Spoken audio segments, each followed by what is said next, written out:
ZOD is one of the newest and hottest validation libraries out there, but that's for good reason because it's absolutely amazing and I love it. And it's not just a fad, this is going to be sticking around. So in this video, I'm going to quickly show you exactly what ZOD is and talk about it. And if you want me to do a full tutorial covering ZOD, just let me know down in the comments below.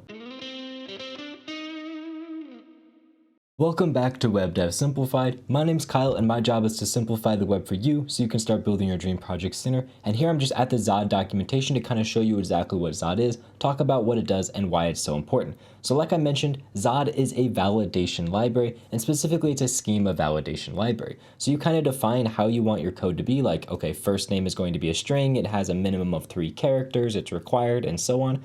So when people fill out a form, you can really easily validate the data in the form. That's like the biggest use case for a validation library, but you can do so much more than that. So let me just kind of scroll down here to the introduction section where they talk about what ZOD is. And the main thing about this that's really important is it's TypeScript first, which means it's going to be really well supported with TypeScript and it works really well with TypeScript types.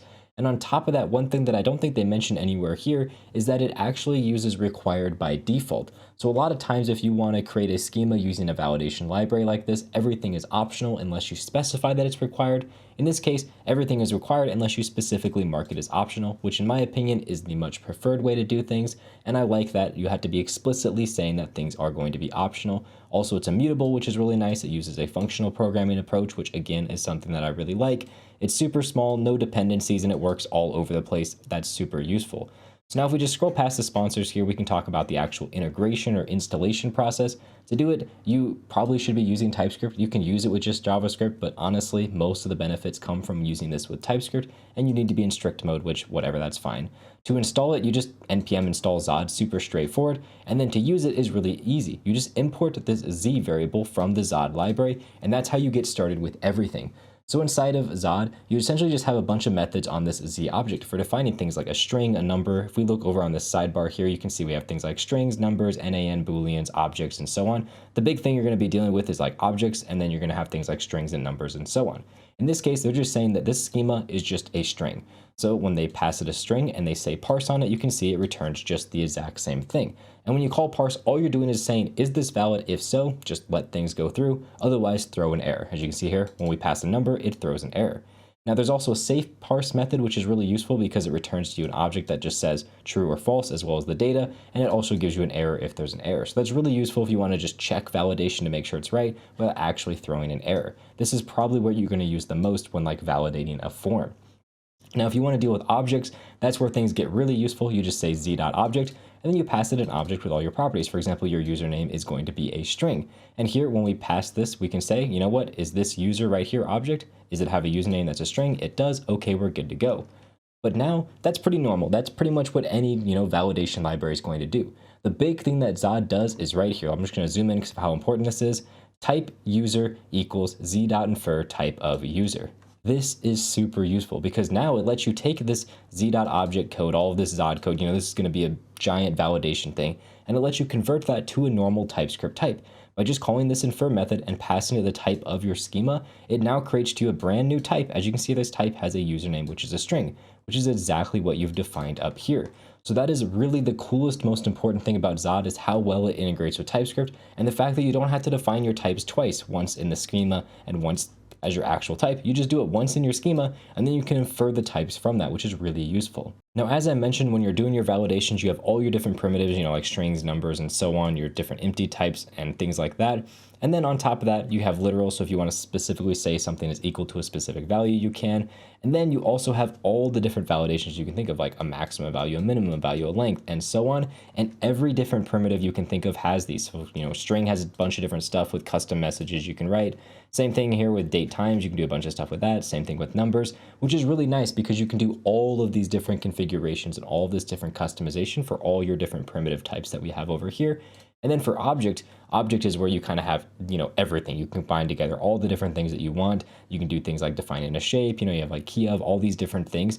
This is super important. Same thing with like pick.omit. You also have arrays. So anything that you can think of, essentially, if you can define a TypeScript type for it, you can do it inside of ZOD. But then on top of that, you can add in validation like maximum size, minimum size, optional, required, having arrays, having not arrays, different things like that. This is where I find that ZOD is most important because you can not only get all your cool TypeScript types, but then on top of that, you get all your validation, which means it's going to work super easily with validating forms. You don't have to write 1,000 if, else, if statements. You just write one if, safe, parse, true, okay, good to go. So I want to give a real quick demo of kind of like how this works and why it's so important. First, I'm going to show you the way that this would normally work before ZOD and then after ZOD. So here we just have a really simple form with the name, email, age. And when I click submit, you can see that it tells me things are required. It must be longer than 5, must be less than 10, and so on. Same thing with like email. Until I put in a valid email, it's not going to actually, submit anything. And now you can see the error's gone away. So I have a bunch of different error validations. As you can see, to do those errors, I just have a giant if else statement that's like, okay, if this error, put this message, and so on. And it does that for every single section of my different form. This is kind of cumbersome to write, especially as you get more complex validations, and it's just not ideal.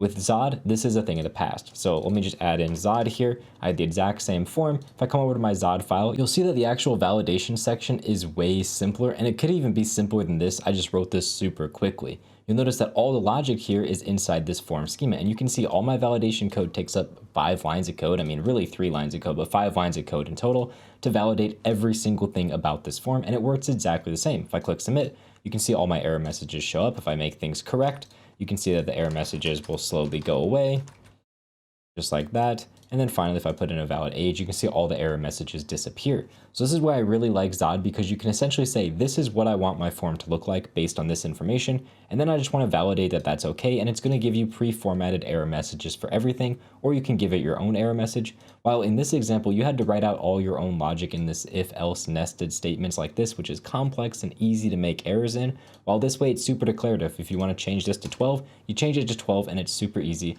And in here, you have to find where this is written. So, okay, here, change it to 12. Also make sure to change this to 12. It's a lot more cumbersome. So if this ZOD library is something that you're interested in, I highly recommend you check it out. And if you want me to do a full tutorial on it, just let me know and I will do that. And if I do, it'll be linked right over here. With that said, thank you very much for watching and have a good day.